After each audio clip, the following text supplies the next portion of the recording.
At first glance, it looked like Argentina's place at the 2030 World Cup was suddenly in doubt.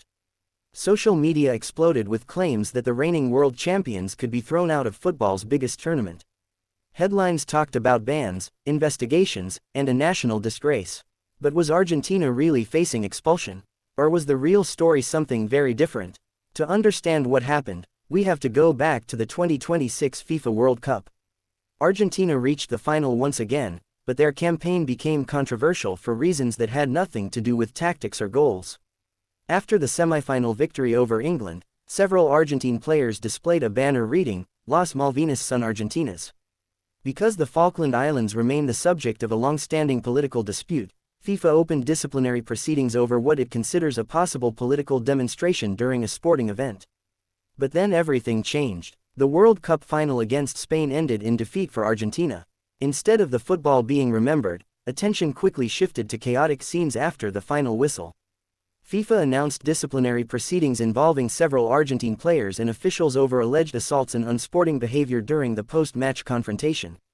Those named included Leandro Paredes, Nahuel Molina, Thiago Almada and assistant coach Roberto Ayala. Spain's Gavi was also included in FIFA's disciplinary process over the incident. These are official disciplinary proceedings, not final verdicts, and everyone involved has the right to respond before FIFA reaches a decision. That's when the biggest misunderstanding began. Many fans started claiming Argentina would be banned from the 2030 World Cup. However, there is no verified evidence that FIFA has banned Argentina from the tournament. In fact, FIFA has already confirmed that Argentina will automatically participate in the 2030 World Cup because it is one of the nations staging the centenary opening matches alongside Uruguay and Paraguay, while Morocco, Portugal and Spain are the main hosts. So what could actually happen? FIFA's disciplinary process allows for sanctions against individuals if violations are proven. Those penalties can include suspensions, fines or match bans depending on the outcome of the investigation.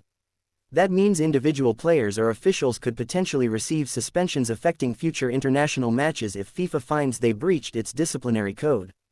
But that is completely different from banning the entire Argentine national team. However, one detail completely changed the story. Much of the online discussion blurred the difference between possible player suspensions and the status of the national team itself. Some media reports discussed the possibility that certain players could miss future FIFA competitions if sanctioned. Others speculated about Argentina's participation in 2030. But speculation is not the same as a FIFA ruling.